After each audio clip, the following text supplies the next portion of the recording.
Well, good morning, everybody, and welcome to Charlton Live, sponsored by PSF Steel Limited. My name is Louis Mendes. Hope you guys are all doing well on your Sunday morning. On today's show, we'll be looking back at yesterday's 10-man 2-1 defeat up at Huddersfield as the Addicts' poor run of form in League One continues. Joining me to look back at that delight, first up top right, is Sue Gallop. How you doing, Sue? Morning, all. I'm all right. We're getting battered by Bertie down here, but the power's back on now, so I'm all right. Yeah, it's been a weekend of being battered by Bertie, unfortunately, for me. The weather's not been good either, actually. But yeah, it's a very long day yesterday with all the snow and the trains and everything. But yeah, also joining us, bottom of the screen there, is Benji Clegg. How you doing, Ben? Yeah, I'm all right, mate. Is that the centenary shirt you got on there? Yeah, another one. I'm absolutely shocked to find out it still fits. How on earth was that made as a shirt? The material was dreadful, wasn't it? Oh, it feels quite nice. It feels quite nice on my. Sweating. Yeah, no, that's true. Yeah, but I'm not a very sweaty guy on a Sunday morning, Ben. So you don't need to worry about that. So on this morning's show, as I said, we'll look back at the game up at Huddersfield. We'll hear the goals shortly, the red card as well. We'll discuss that incident. We'll hear from the Addicts boss, Nathan Jones. We're going to hear from Alex Mitchell as well. Caught up with the Addicts defender after yesterday's game. It was only after I did the interview. I was like, oh, we were doing the interviews in the infamous tunnel where Stephen Henderson did that interview after the 5-0 a few years ago. It was a little throwback there. But yeah, another defeat anyway. So we never seem to do well at Huddersfield. Yeah, we want to hear from you guys as well. Morning to everyone in the chat. Sam, I know you were up there yesterday. I hope your journey back was okay. All hell let loose is in there. Mickey's in there. Chris is in there. Joe, Shiny Phil, Mickey. Paul's in there. Gavin saying morning. Shout out to all of those fans who travelled yesterday in miserable weather and train chaos. I think I got off relatively lightly looking at some of the tweets this morning. There's some people getting back into town at like 4 a.m. But yeah, there didn't seem to be any trains out of Huddersfield last night.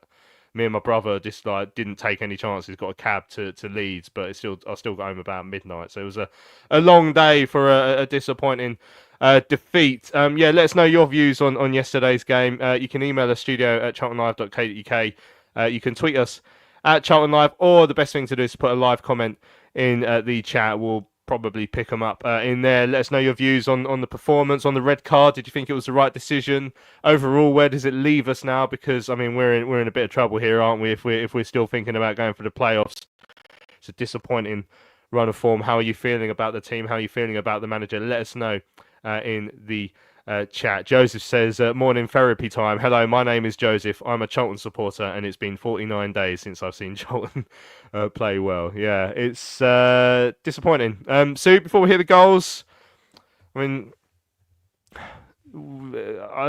Nathan felt the red card changed the game.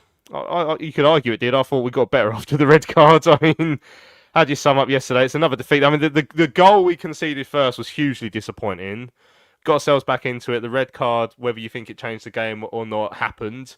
And then, yeah, second half, we missed some chances to get back into it when we were behind. What were your views on yesterday's performance?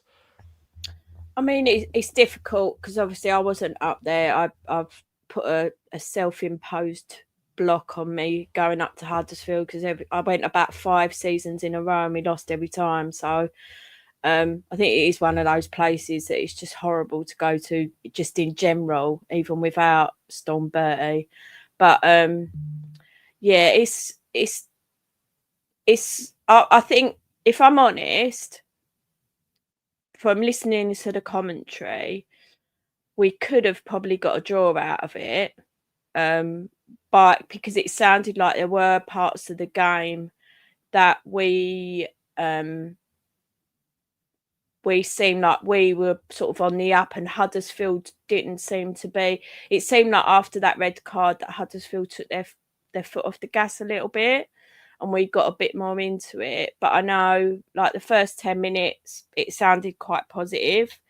Then obviously they scored that horrific goal. So it's just another one of them games, and I think again, the margins are so fine, aren't they? We've had those couple of chances in the second half that we probably, I mean, definitely Gas should have got that goal, but it happens, doesn't it, in games? So I don't know. I feel like in a way, with 10 men to only lose 2-1 isn't horrendous, but again, it's showing the defensive frailties since Lloydie's been out injured. So yeah, I mean, there's lots of things you could pick apart, isn't there? It's like whether Ash could have done better for the second. There's so many sort of small errors that in some respects are probably quite easy to fix, but it seems to be the same errors. Yeah.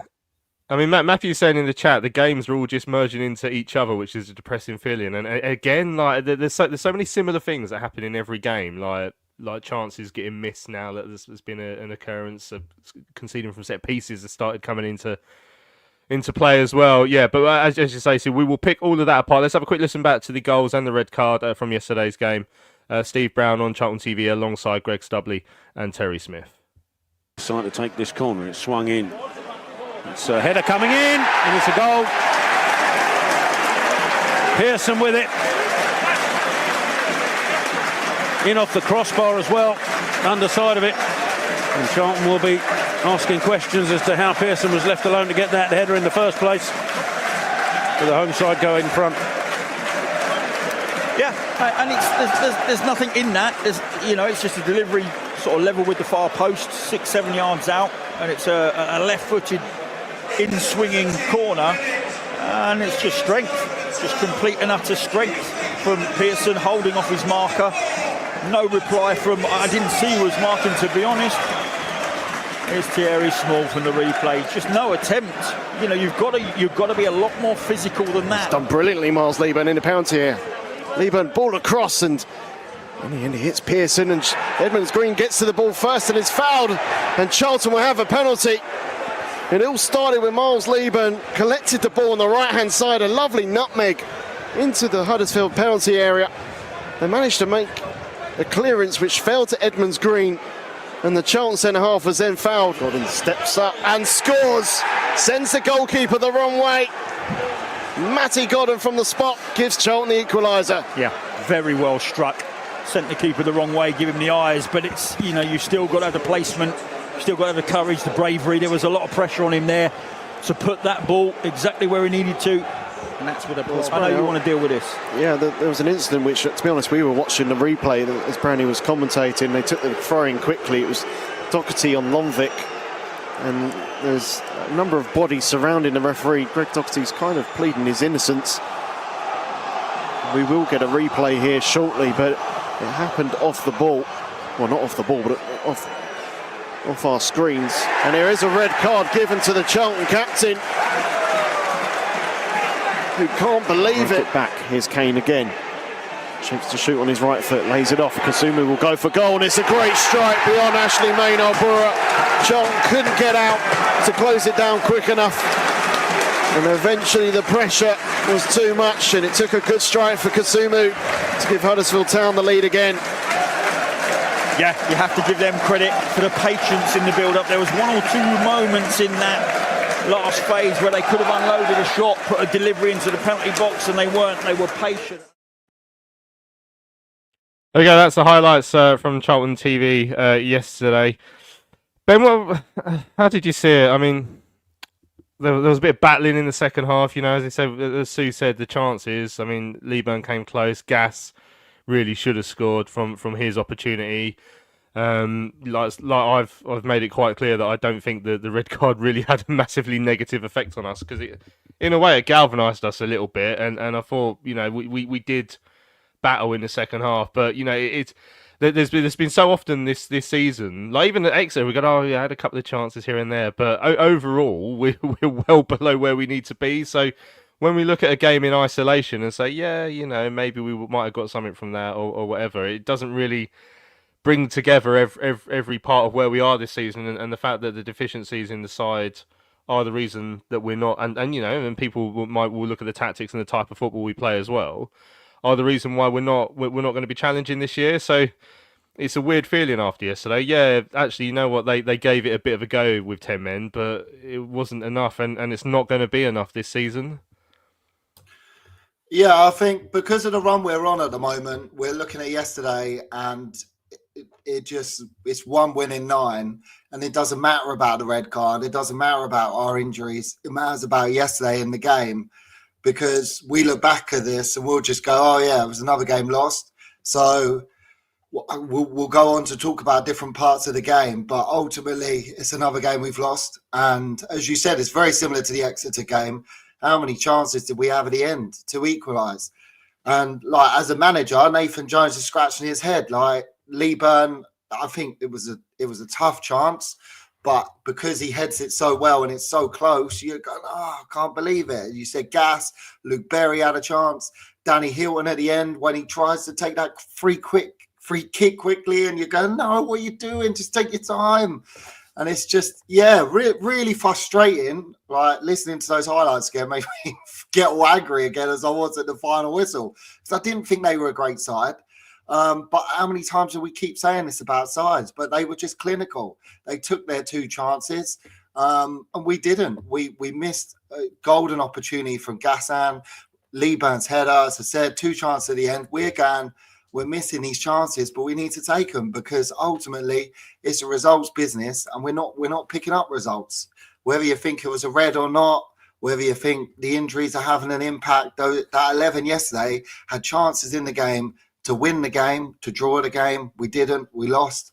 So we decipher through games like we will now. But ultimately, like, we're looking now going, we're 4 points away from the drop zone, not going, we're 7 points away from the playoffs. And as I said on Thursday's show, we do this every year, don't we? We're doing it every year. We're going, we're not too far away from the playoffs if we just win our next one. So, yeah, look, we got 2 big games coming up now, haven't we? But, yeah, I think if we were in a bit of a better round of form, maybe won our last game and like hadn't had 1 win in 9, we might have looked back at yesterday and gone, do you know what? We battled really well. We had a few chances, came close, onto the Burton game on Tuesday. But because we didn't win, we didn't draw, we've lost again, our captain's got sent off, he's out for a while. We're now going, oh, God, like, it's the same thing happening over and over again, season after season. So, yeah, it's frustrating, but similar to Exeter game, where we've had chances and just not capitalised on it. Yeah, I mean, it is 4 points above the relegation zone, which came as a bit of a shock to me actually yesterday when I looked at that table. So I didn't realise we were sort of creeping that close to it. I've still been looking up, just thinking, right, what do we actually need to do to get back into contention for playoffs? But yeah, it happens every season where suddenly at one point the relegation zone's just over your shoulder. I mean, yeah, hopefully it doesn't come to getting sucked into that. But if we're not winning games, Sue, then certainly that gap to the top 6 is going to get larger, and the one to the bottom end of the table is going to get shorter. I mean, go through the timeline of the game yesterday, sort of a relatively even start, but I mean, the goal we gave away there, that set piece. I mean, considering it felt like I said we'll speak to Alex Mitchell later. Like, that first half extra, I thought we were never going to concede from a set piece again, because we were dealing so well with those corners. But we conceded from one in the second half there, we should have conceded twice yesterday, but certainly did the first one. The other one, Pearson headed against the bar. But I mean, Thierry Small doing his best Naby Sarr away at Millwall impression there, defending Pearson. He just didn't get. It just didn't get off the ground. It's like someone had glued his feet to the turf. I shouldn't laugh, but it just still astounds me that we're not getting tighter to our men on set piece, and on that set piece. It's just like when you watch it, it's like, what was anyone doing? Like everyone just kind of stood there and watched. And I'm sure, obviously, in training they work on a lot of that sort of stuff daily. So it's just, even if one man's not picking that person up, they should be communicating with each other as soon as that ball's coming in. And I think Brownie said it on comms as well. It's like, you're watching the flight of that ball. If as a defender, you're going to be the first one to it because you're alert and you're in that zone where you're like, right, that ball's mine. But we didn't seem to have that for that first goal yesterday. So it's just, it's just sloppy mistakes. Yeah, and because of the way we play games, we can't afford to concede goals like that. We can't give up moments like that. I mean, Dan said, I feel like we have the same conversation on repeat. We don't take chances. We don't dominate games, and you feel we need a clean sheet to win a game. It's frustrating, which is why we can't be conceding stupid goals like that, Ben. And we didn't learn our lesson. Pearson then had another chance a few moments later where he was completely unmarked. Thierry Small's like, if I don't stand near him, then I can't be blamed for the goal. If just didn't like whoever it was supposed to be, like, he came off the crossbar. We got away with that. Then the game sort of like, nothing was really happening. We started to grow back into it slightly. Won a corner or two. Lee Byrne, obviously, then the work he did to get the ball into the box, and Reg wins the penalty. Good penalty by Matty Godden into the bottom corner. You think, right, we've had a bit of a let off here in terms of that. We've not really been as in this game as we would have hoped, but we're level. Let's not do anything rash. And then we come to the red card. Now, I mean, it was on the far side of the pitch to where we were, and I didn't see a replay until sort of half time, so I was really confused. Like the way the geezer was lying on the turf, I wondered if maybe there'd been a throw in and he'd gone up, and I thought maybe Doc had lent in with an elbow or something. Then people are saying, "Oh no, it's for a kick." But when you watch it back, I mean, the ball goes back to the throw-in. Is Longwick the throw-in taker, I think, and Doc's gone to put his foot through the ball, mistimed it, and kicked the fella. Is that a red card? I mean, like I say, I'm not saying if he should have stayed on the pitch and then we would have gone and won the game. I'm definitely not saying that, because as I've reiterated, we were better with him not on the pitch. We were galvanised a little bit, but I think a red card is a bit harsh for that for me. Yeah, definitely, mate. I didn't think it was a red card.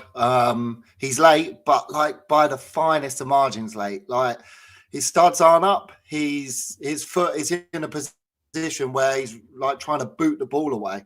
I just watched the Huddersfield highlights where they've got a few different angles of it. And I mean, the throw's weak, the pass back to him's weak. So he's like trying to get in there quick as if he can try and boot the ball away. The only thing I would say in attack against Docky is just like calm. We just got back into the game. Let's like take a second here. But he's gone in full throttle. But it's not in a way that's endangering the opponent. He's not gone with studs up. He's not like gone in and pushed the player and followed through as well. He's just simply gone, you can tell, to kick the ball. Yes, he's just got that wrong, but is it in a way that's going to injure the player? No. I mean, he's kicked the bottom of his foot, basically. He didn't go off with an injury. But then again, you do it in front of their fans, he rolls over a few times, all their players run around the ref.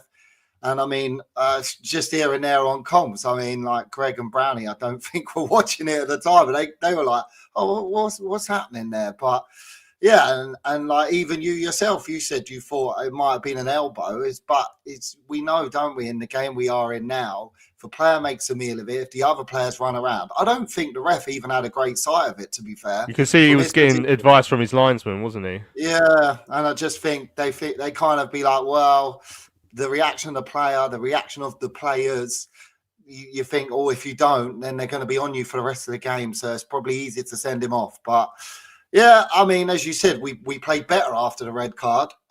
It's just a shame. I mean, I was kind of watching Docky a lot yesterday. He was doing this just as the game started. And then when we scored, he got all the players over in the corner. Then he was like, right, calm down. It's just like, then he goes to get sent off. It's just one step forward, two steps back for him at the moment, isn't it? Like, I was going to say, he's in the spotlight as this captain. And because, like, we kind of look at Dobson last season in that role and we see it as a downgrade, it's just not helped his position at the moment, has it? Yeah, but what I would say about, what I've seen quite a few people say about the red card yesterday is that it's one of the first times we've noticed Greg Doxey do something in a game since the goal against Bolton. So, yeah, that's a positive. I mean, Andrew says he felt that the fouls on TC and Edwards were much worse. Dutchy says, can the club appeal Doherty's 3-game ban and get it extended to 31 games? Brazilian said he thought it was a soft red, but it didn't make a difference. If anything, we looked a better side. A man down for whatever reason. Yeah, Norm saying he thought the players surrounding the ref got him sent off. And Paul said he thought the challenge looked worse than it was, but it's one of those where he gave the ref or the fourth official a decision to make, football intelligence and all that. And I guess if where the challenge was made, you don't have to make that tackle in that way. But at the same time, like I said, I thought it was a bit of a harsh red. But we saw it out to half time, and then second half, you're thinking, right, there's going to be a bit of a backs to the wall job here, and try and hold them at arm's length and. Frustrating, but at the same time, we were getting out a little bit and giving them something to think about. I actually thought, well, considering we've got 10 men, we're probably doing what we have to do here. Slightly frustratingly, my last update on Radio London before the goal was actually Charlton doing what they have to do here and restricting Huddersfield to shots from outside the area, which of course they scored from within 30 seconds of a shot from outside the box. I watched it back. I think Gillespie was one of them, one of the midfielders. I forget which one. Maybe Coventry were trying to get out to block it, but didn't get out again. I mean, we've seen goals scored from the edge of our area quite a few times this season, and that's another one. And as you said, I don't know if Ash might have done better. I can't remember at the time if I thought it might have taken a little touch on the way through. And then watching the replay as well, it's hard to tell. But it looked like a bit of a weird one from Ash. Like he seemed to almost go over it. Yeah, it definitely went under his body, didn't it? I kept watching it myself because I was trying to work out, like, there's quite a lot of bodies in front of him. So was he unsighted? But then, it, like you say, as it took a little nick off of someone on the way through. It's sort of strange when you see the ball going under a keeper that you think, well, he's gone the right way. How has that happened? So, yeah, I do feel, well, I think we've always had this argument that if the defence do what that they are supposed to do, it doesn't get to Ash anyway. But yeah, it's again no one closing them down. But yeah, I don't know. As a keeper, Ash is probably a little bit frustrated with that one, because he probably feels that's one that he should have saved. But I'm not gonna sort of criticise him too much on that because against the defence had let him down. Yeah, we get back into trying to find a way back into the game then. Again, like there was a couple of chances. I think Small put in a good cross at Leeburn. It was a more difficult chance. I think he was marginally behind him and he arrowed the header. And I think me and Terry both thought he was going in, judging by the noises we both made. And then, I mean, was it from the corner that Hadmay missed? And he'd only just come on and it's 4 yards out. I mean, he has to be hitting the target from there, Ben. I mean, it came close, but when you're that close, you can't be missing chances like that. Yeah, no excuses there for Gas. I know we tried to support him with chances he's missed, and because he doesn't have many chances. But when you're that close, as you said, and the ball comes in on your head, you're a striker, and you're supposed to be good at headers. And yeah, I can't believe that he missed that one. I didn't think he'd get back up, actually. He was just like head down in the turf. But yeah, I mean, that chance, we needed more of those chances. That Small getting down the left side, great cross in, great header by Miles. As you said, if you looked at that, you would have gone, what a great goal. So it wasn't like simple chance that he missed, because he made it for himself. Like, he got up well, he headed it well, and it just went wide. I thought it was in as well, to be fair. And then that chance for Gas, again, another great opportunity, like we said at Exeter, when Alex Mitchell headed it wide and Godden missed that chance. We're just not clinical enough, are we? And then even when we had a little chance with a nice little passing move and it came through to Berry, he just should have hit it first time. He tried to take an extra touch. And you just it's like when we need something just to go in, and we could sit here positive and go, do you know what, 10 men, we really peppered them and we got a point. Let's take that into Burton. Instead, we're going, it's another loss, and it's these fine margins. We don't concede loads, but we don't have many opportunities to score goals. I thought yesterday was a perfect opportunity to have shots, because the surface, the wind, the rain, keepers don't want shots to save in that. Like, talked about the goal there with Ash, and I thought, his positioning weren't great, but they had quite a few shots at him yesterday. So he was constantly running out and trying to block shots, and he did quite well with that. But also, I don't think they really tried him that hard. But we just, we didn't have chances in that first half. It took for the second half for us to wake up a bit more and actually threaten the goal. But unfortunately, we didn't make the keeper make a save. We had one shot on target, and that was the penalty. Yeah, I was just looking at the stats rolling down the bottom of the screen. Goalkeeper saves, as Ed points out as well. Goalkeeper saves. Charlton's keeper made 4 saves. Huddersfield's down 0. We didn't work him.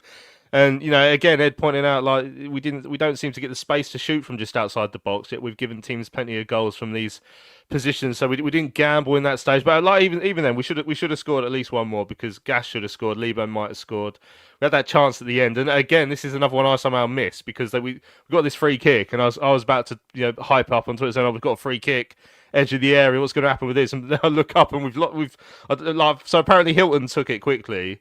Which, if he pulled it off, everyone would be going, he's a genius. He's, did what the Netherlands did to Argentina in that World Cup semi-final in the last minute. And unfortunately, we're not the Netherlands. And even though we have made teams look like Argentina at times this season, we weren't playing Argentina yesterday either. Frustrating end to the game. One thing I've picked up on, Sue, is fifth game in a row now where we've conceded first. Games in which we've scored first so far this season, played 5, won 5, conceded 0. So as soon as we take the lead, we know what to do. Every other game this season, we've conceded first. So that's 10 games, which is a shocking stat as well when you think about it. And we've taken, I think it was 4 points from a possible 30 in those 10 games. So if we go behind, we're screwed. That's got to be a concerning sort of mentality issue there for the lads, and that's something that Nathan has to think about. I did ask him about it in the interview, which we'll hear shortly. Yeah, that is worrying. But because we've known in times gone by that had been the case in other seasons, that we went, if we go goal down, we seem to sort of lose our way. But I feel like the only difference this season, I guess, is that the margins are finer. So whereas before we might have lost by more goals, like I said earlier, even going down to the 10 men against a team like Huddersfield that are really well set up, tough place to go, we still come away with a 2-1 loss. There's still a loss. I'm not minimising that by any means, but it's not. It is, again, like Benji said, those fine margins, and they're the things that we've got to tighten up on. But it is I find it strange that and someone else mentioned it in the chat, we're dominating the sort of initial 10-15 minutes, and then we're going a goal down, and then it's like we've lost our way.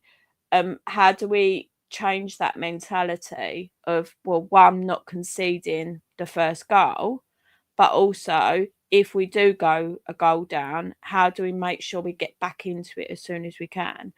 And I don't know how you work on that, because again, you can train all you like, but you can never predict what's going to happen in real life match time. So it's a really difficult one to work out how to solve. It's just I think those defensive frailties, really. Yeah, I mean, as you said, like games are fine margins, but the problem we have is we are over reliant on those fine margins falling our way because we don't dominate games. So we don't.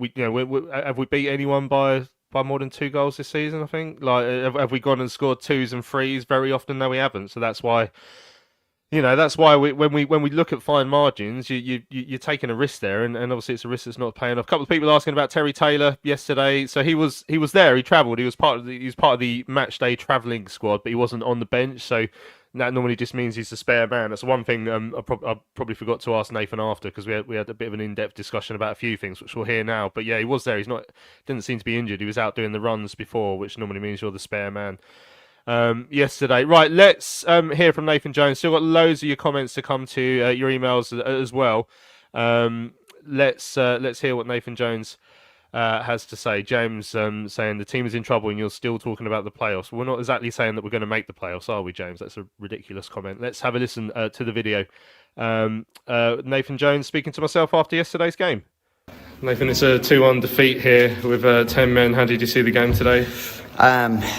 I thought we started really well. We played all the first sort of 10-12 minutes in their half. Then we kind of didn't do our job on a set play, and that was a big thing. Then we were in the ascendancy. Then we scored, and then look, sending off changed the game. Sending off changed the game. I thought, coming here as the away side, we were front-footed. Had no real problems apart from set plays. They had 2 set plays early on that we didn't do our job on. Matty Pearson twice, and look, our players were warned, because I've worked with Matty Pearson and he's done that for me on hundreds of occasions, and he's the thing. So that was the little bit of lack of discipline which we showed early on. Apart from that, look, we were in the ascendancy and had no real problems. Had got to grips with the game, scored, and then the sending off changes the game. So view on the red card to Greg Doherty? I think what he does, he tries to clear the ball. The guy nips in there. There's nothing violent. There's nothing dangerous. He's just gone to kick through the ball and kick the player, because the players got there slightly earlier. For me, it's a yellow, absolutely. Whether it's a red, I am pretty sure it's not. Look, we'll look and dissect everything and then appeal if we feel it's really worth it. But for me, it's a very, very difficult red card to give, and so much goes on. I look at professional fouls. I look at people, what Herbie Kane did to TC, what happened to TC against Wrexham when it's booted off the ball. He's gone to clear the ball, and he's just got there slightly, And if that's a red card, then we're in trouble. And the timing of it, as you say, just as your side had got back into the game, do you think that has had a big effect on what went forward? It had a huge effect on the game. Let's be honest. We weren't able to be as aggressive or as front-footed as we want, but even at that, we created 3 or 4 good chances second half that we definitely should have scored. We had 2 point-blank headers that we should have scored. We've had late chance.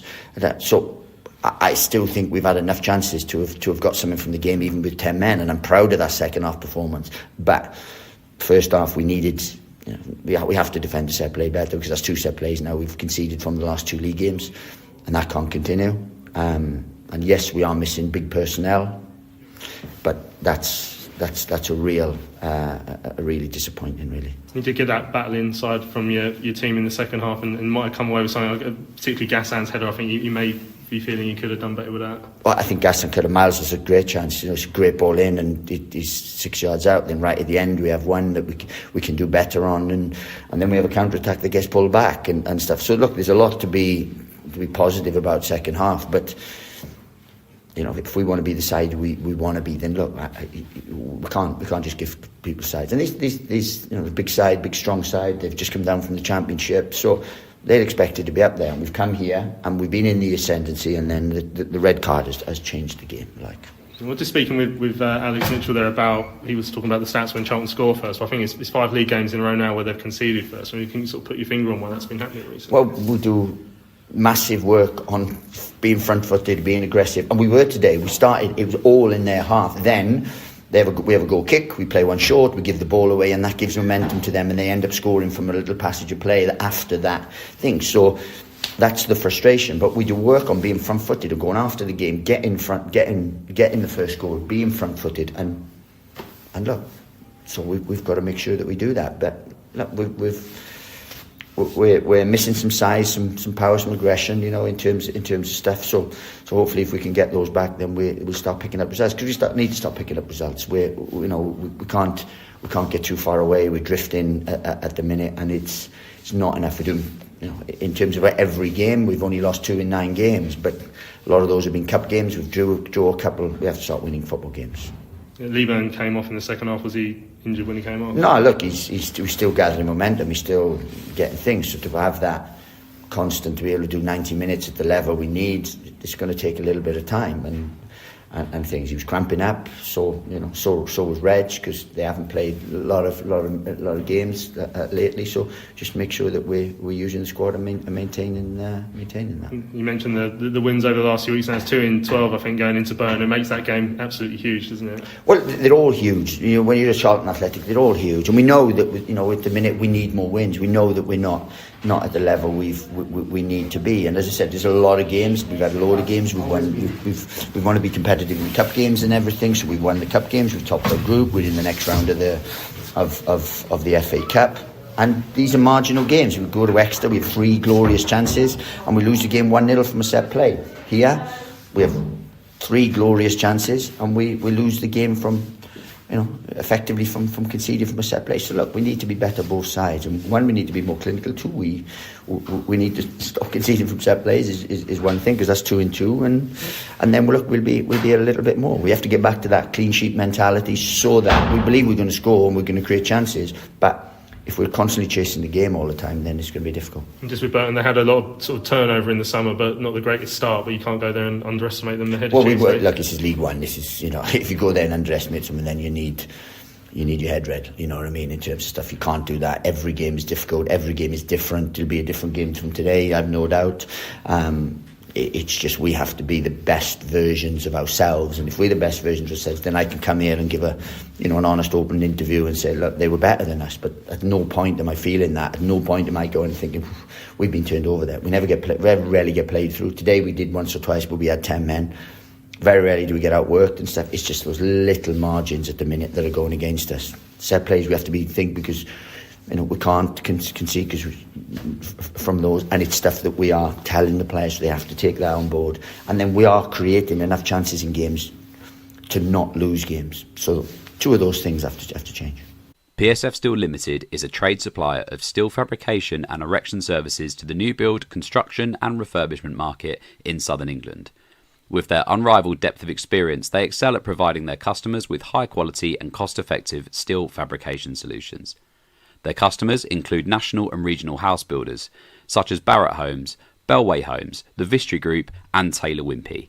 They pride themselves on their service-based ethos and commitment to customer service excellence, which includes full technical backup and on-site services and support. If you would like more information, go to www.psfsteel.co.uk. That's www.psfsteel.co.uk. Hello fellow addicts, I'm so excited to tell you all about our micropub, the River Ale House. The River Ale House is based in East Greenwich. It has 6 Pub of the Year awards, an ever-changing selection of amazing beer. It's owned by Charlton fans, walkable to the ground in just 20 minutes with buses that go direct to the Valley too. If your matchday routine includes a drink with your friends, you must join your fellow addicts in the River. See you soon. Right, welcome back to Charlton Live. Just before the adverts there, we heard from the Addicts boss, Nathan Jones, after the defeat over at Huddersfield Town yesterday. Caught up at the end there, talking about, obviously we've got another game on Tuesday away at Burton. That game will be live on BBC Radio London on digital, if you want to have a listen to that, amongst the very many ways you can follow the game. What did you make of Nathan's comments, Sue? I'm looking at some of the chat there. Paul says, time to wheel out an AI version of Nathan for post-match interviews. He would give the usual generic bingo card responses. Andrew didn't agree that we were in the ascendancy at the times he was speaking about. Dudley said he did agree with Nathan that it wasn't a red card, and said, if it's a red card, we're in trouble, and we certainly are. Well, yeah. And Chris saying we've won 9 in 36 under Jones. Is that the right? So we had 5? Yeah, 5 and 4. Yeah, it's the right amount. Yeah. Ed's saying it's a tombola of Nathan Jones Bud's words, front-footed. Yeah, I mean, the Brazilian says this looks no difference to Slade, Adkins, Holden, and Appleton. Jokes aside, it's a complete opposite of intense and on the front foot. Yeah, what did you make of what Nathan Jones had to say there, Sue? I think, I mean, again, it's difficult, isn't it? Because I was listening to it, but it sounded like there was some positive play in that game. I don't know necessarily whether, I mean, a lot of people have said we weren't in the ascendancy, but it sounded like we had a positive second half, which he's obviously said he's proud of. So I think it's, I guess my worry, and this is slightly off of his interview as such, I was thinking about this last night, is like people calling for his head, but what is that going to achieve? Like, we've been through this pattern on and on for years now, changing a manager every 6 months, and we're still in the same position.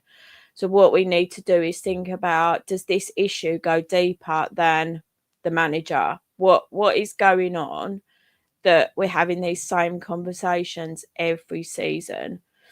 And I think that's a bigger worry to me than anything else. But I guess, again, yes, we are missing a couple of really key players, but if you've got a squad, you should be capable of still getting results.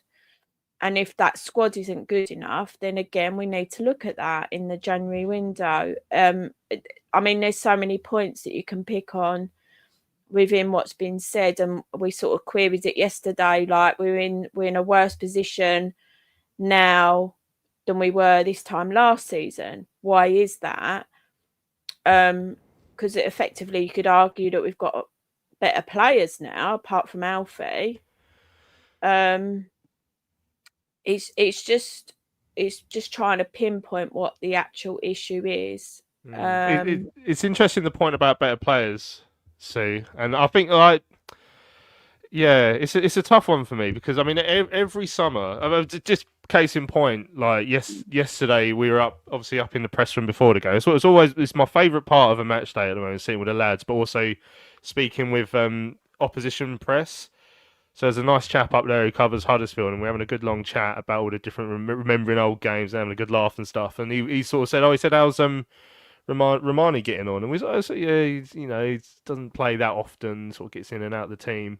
And I remember when we signed him, like all the fans were being told by the club, yeah, this guy's won this division. Oh, he's a great player. And then you speak to someone who's watched him consistently for a year. It's like, yeah, he was a bit hit and miss here. He wasn't all that. And it's like, oh, so like we get these expectations of these players, and we're told, like, this guy is brilliant. These players have done it all before, and then it never comes back in a Charlton shirt. And I just wonder, we say the players are better this year, but are they realistically? The midfield we've brought in this year. I mean, I noticed Ed mentioned in the chat earlier, we need to start taking some risks and get Berry in the team a bit more. But none of these midfielders, for example, who've come in have actually proven that they can improve us. So it's on paper we thought these players were going to be better, but I just don't know if they are. I don't know if the recruitment's been as good this year. But the problem is, this year, in the summer, I think there was quite a lot of noise about how Nathan was much more in charge of recruitment this year than perhaps other managers have been over the course of the year, and there was that demotion in terms of title for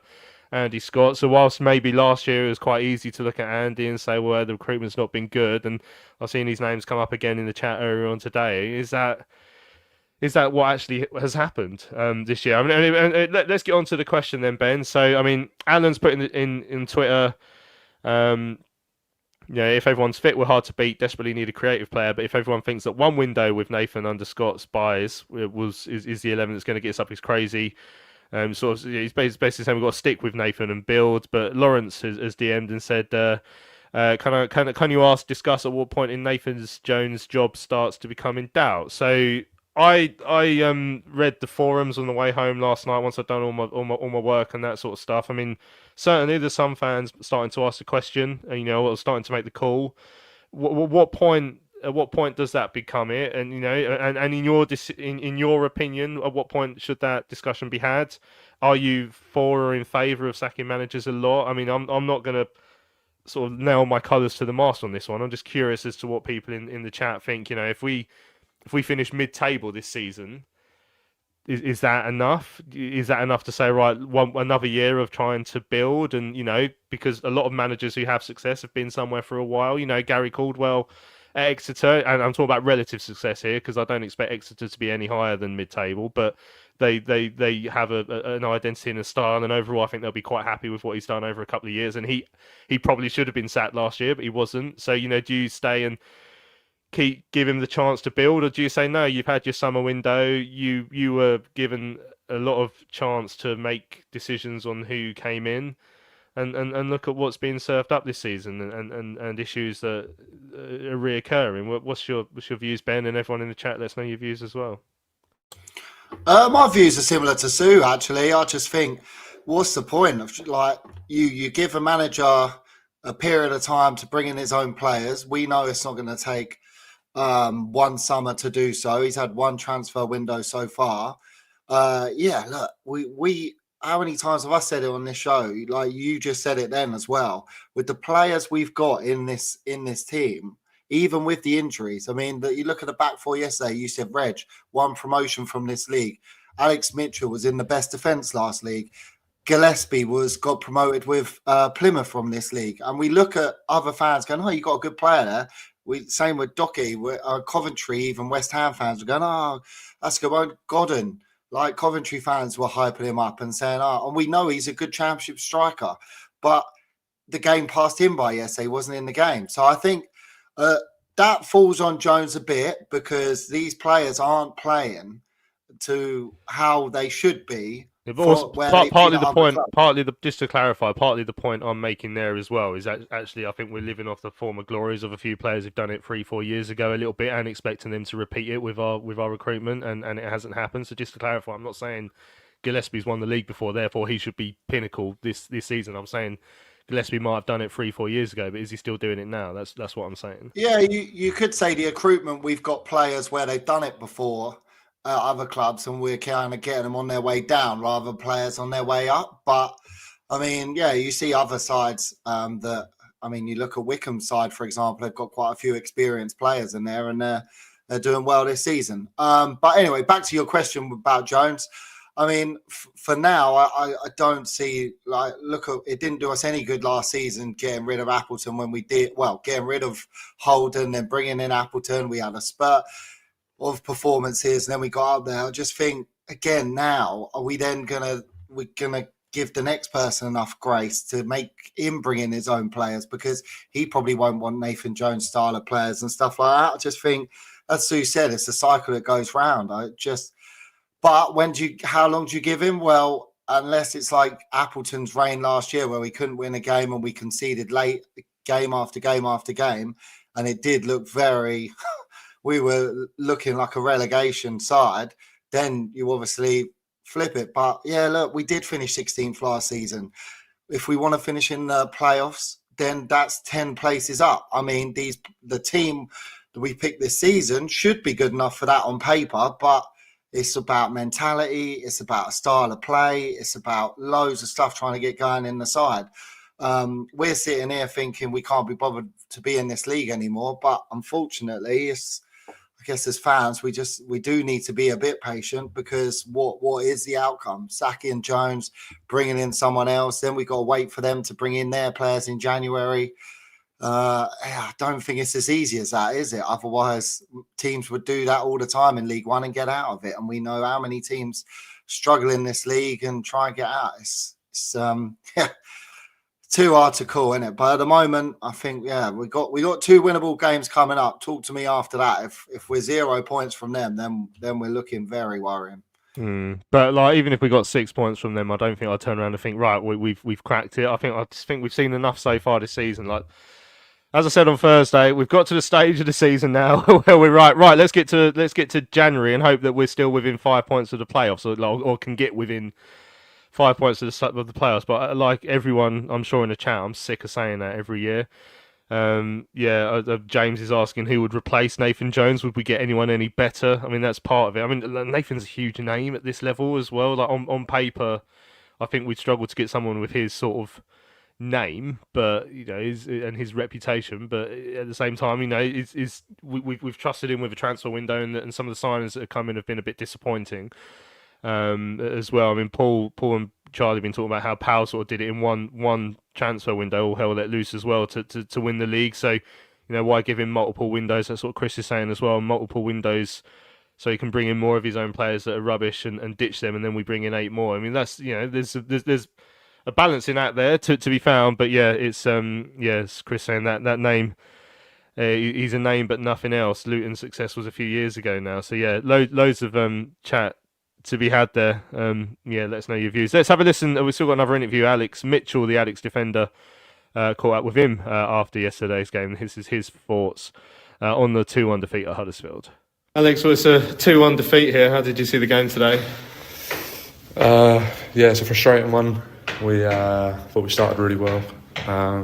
They maybe got a bit of momentum after 15-20 minutes. I think the red card was a bit of a sucker punch for us. It's a game of opinions. I don't want to talk about it too much, but it's a weird one in my opinion. But anyway, second half, if you look at it, we had enough chances to win the game, but just at the moment we're just getting sucker punched by lazy defending with goals, and it's not just the defenders, it's the midfielders, attackers, but like with set pieces. But also, I pride myself on keeping clean sheets and defending. So we're paid to keep a clean sheet. So at the moment, we're not doing our job. Yeah. I'm sure Nathan will say more on the red card, but I mean the timing of it when Charlton just got back into the game, is that just the worst time for that to come?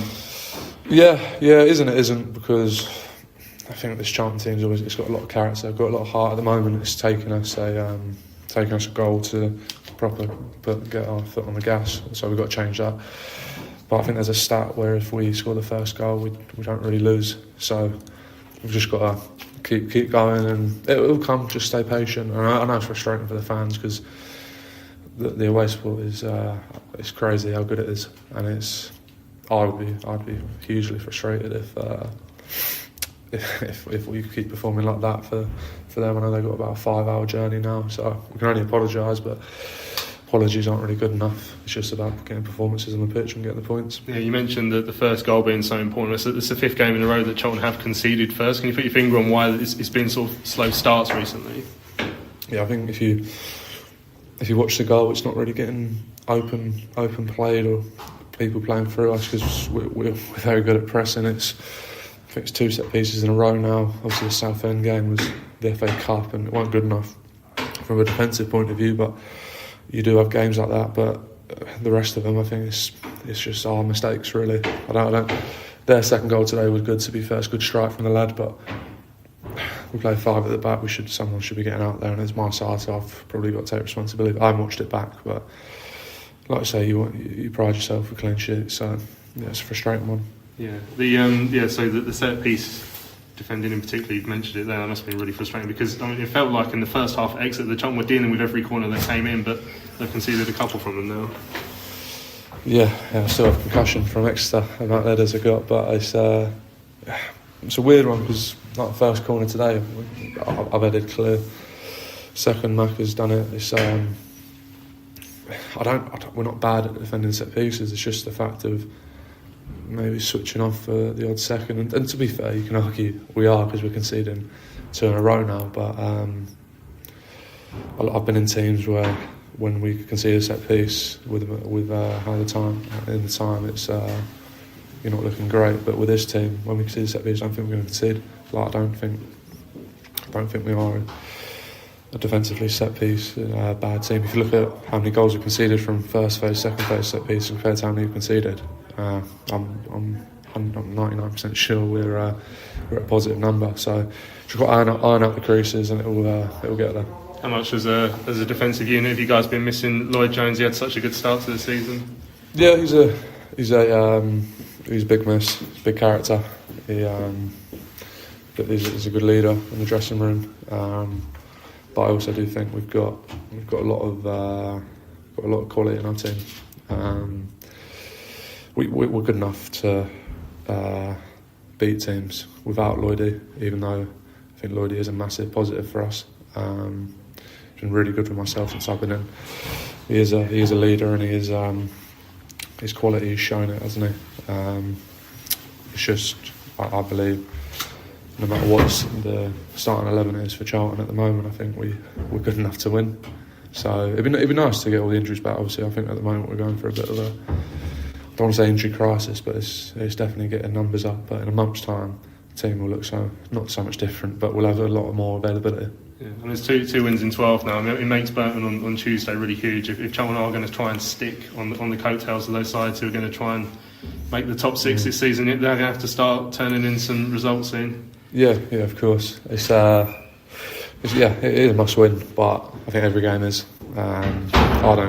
I don't come to play football to draw games or lose games. I come to win every game. Today, that was a mood in the camp. The gaffer's really been good with the lads and good with myself. We've created a mindset of every game you want to win. At the moment, it's not tactics wrong. It's just the players on the pitch. The gaffer can only do so much as players on the pitch, letting them down with little errors, and we've got to hold our hands up and go again. Burton's must win, like you say.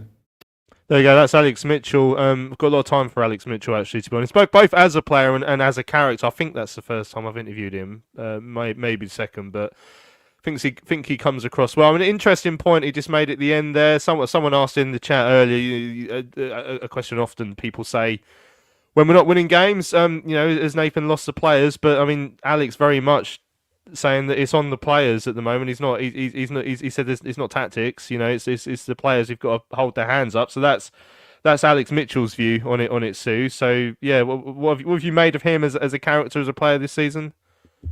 I absolutely love him. I think, like, just listening to him.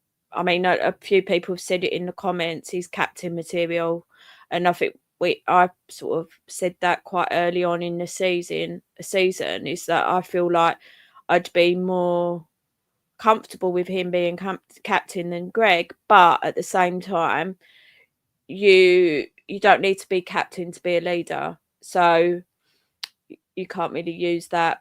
But what I loved about that was his honesty in terms of taking responsibility, and saying, like, the second goal, like he's saying, it was a good goal. The players hit it well, and actually it was his side, so maybe he's at fault at that goal. Like, I can't remember a time where we've had a player that's been that honest about their sort of shortcomings and the rest of the teams, and the fact that a player will support a manager in a post-match interview. He's not going to start slagging the manager off, is he?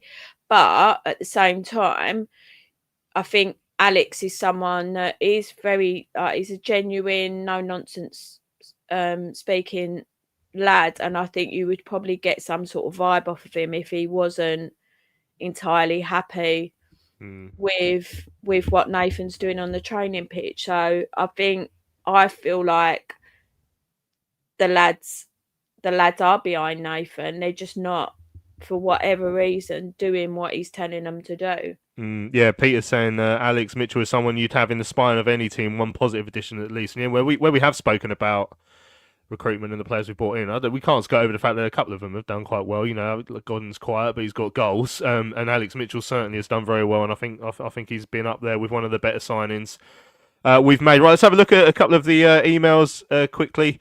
Ray said it was a frustrating one. Huddersfield have one of the best home records in League One, but I didn't feel we were outplayed. At times they were defended woefully. Why Small was marking Pearson, God only knows. It says the next 2 games are must win. Desperate to get Lloyd Jones back in the side to shore up our leaky defence. Anyone with any idea how long he'll be out? Well, no, because he told Ben 3 weeks, but it turns out he was lying when he spoke to Ben in Sainsbury's. So you can't trust anyone these days, can you? Carl said he tried to go into it with a more positive mindset, and maybe it's worked, as I didn't think we were too bad yesterday after our goal. It was a shocking first 20 minutes where we could have been 2-0 down. But after the penalty, we competed. The red card was harsh. The ref bought into the play acting. Second half, there was a similar incident on Leeburn, and he only dished out a yellow, inconsistent refereeing. Said he thought Lieberman had a decent game on the floor. Yeah, I made him my man of the match yesterday, but I find it really, I really struggle to pick men of the match often for us because we don't really have players who stand out. But yeah, it says, yeah, Carl saying fingers crossed for Tuesday. An early Christmas miracle would be nice this week with a couple of league wins and a place in the third round of the Cup. Keep up the good work. That's from Carl. Cheers, Carl. It says, hope you got home okay. Yeah, we did. Thanks. Hope you did too. And Gary says, I think we should give Nathan Jones time. Keep sacking managers would do no good. Frankly, the team ain't good enough. Anyway, we might not have to worry about all of this if nuclear war breaks out. On that happy note. Great show as ever. That's from Gary Cooper of Woolwich. Okay. Well, yeah, that's cheered us all up. No, and will save us having to go to Huddersfield again, at least, where it appears a nuclear war may have already broken out. Walking around the place. Ben, finally, Burton Tuesday. Do you remember in the summer when Burton were making loads of signings? Everyone's going, oh, they're having a little go of it, and they've had the worst start to the season. They're still managerless. They sacked Robbo, didn't they, the former Wimbledon manager? Another bloke I have a lot of time for, actually, but he's not really done very well as a manager. Unfortunately, a very good coach. Apparently, a lot of people have told me. But yeah, you got to win this game. If we're serious about anything, I mean, someone's asked me where we're going to finish this season. I think we're probably going to finish about 12th. But if we're serious about not finishing 12th, we have to win on Tuesday. No excuses. We do, mate. We have to win. We have to start well. We have to not concede first because these are the things we're doing. And not going on to come back or get anything from games. So yeah, look, they got 8 points, mate. So they haven't got a manager. They got 8 points. They got beaten heavily by they got beaten well by Stockport yesterday. That Louis Barry does seem some player, doesn't he? But yeah, I don't know how fit Lieberman is going to be able to start on Saturday. As you said, he looked quite tired at the end. I thought he played quite well yesterday, but yeah, I mean, Terry Taylor's got to come into that squad now, and after Docky will be out now for a little while. But yeah, look, we got to try and be positive, mate. I mean, otherwise we spend an hour on this show having a doom and gloom for a while. But yeah, it's nice in the comments as well. People can chat about it and try and have this therapy that we try and do. And yeah, I think at the end of the day, we know as a fan base. And I think it was a great interview with Mitchell. I think it sounded like he'd gone in there and probably, as he said, prized himself on clean sheets and then looked at Thierry Small not jumping. It's like, what can a manager do there? He's hardly saying, oh, by the way, lads, don't bother jumping for corners or anything like that. So they can see it as it's good to have an honest interview with a player like that because then you kind of can relate to him a little bit more and see what they're going for and see what they're thinking. I think he's a very honest guy. So, yeah, look, we'll go into Tuesday with that positive second half performance because we've got to try and gain positives out of somewhere. And, yeah, we got to put our ascendancy on the game. That positive word there, ascendancy. Let's try and be in the ascendancy and play rather than, like, kind of sink to it could be a terrible game, couldn't it? On Tuesday, I'm just thinking about it. That positivity lasted all about 30 seconds there, Ben. Well done. It's going to be terrible. Yeah. Really can't wait for it. Right, we've I've just seen the time. It's 2 minutes past 11. I've kept you all a lot longer than I normally do. I've got to shoot off because we're going to go and see Santa Claus, the first Santa of the season. So, yeah, thanks to everyone who's joined us this morning. Yeah, as always, the comments have been brilliant. So really enjoyed all your interactions. So thank you for that. There's currently an argument going on between Charlie and a Huddersfield fan, and Charlie's pulled out the 7-6 card from the 50s. So that shows how far back we've got to go to dig deep for something there. But yeah, thanks to everyone who's joined us. Really appreciate your comments. Sue and Ben as well. Thank you for your time this morning. Thanks, all. Cheers, guys. Lovely stuff. For 3 points, Lou. Yeah, he's not a miracle worker. Right, then, I'm Louis Mendez. Don't forget, we'll be back on Thursday then, where we'll look back at the game against Burton, and it will be ahead to the FA Cup game, won't it? So, yeah, don't forget to subscribe to our YouTube channel as well. Right, I'm Louis Mendez. This has been Charlton Live, sponsored by PSF Steel. Thank you very much for listening this morning. We'll see you again on Thursday.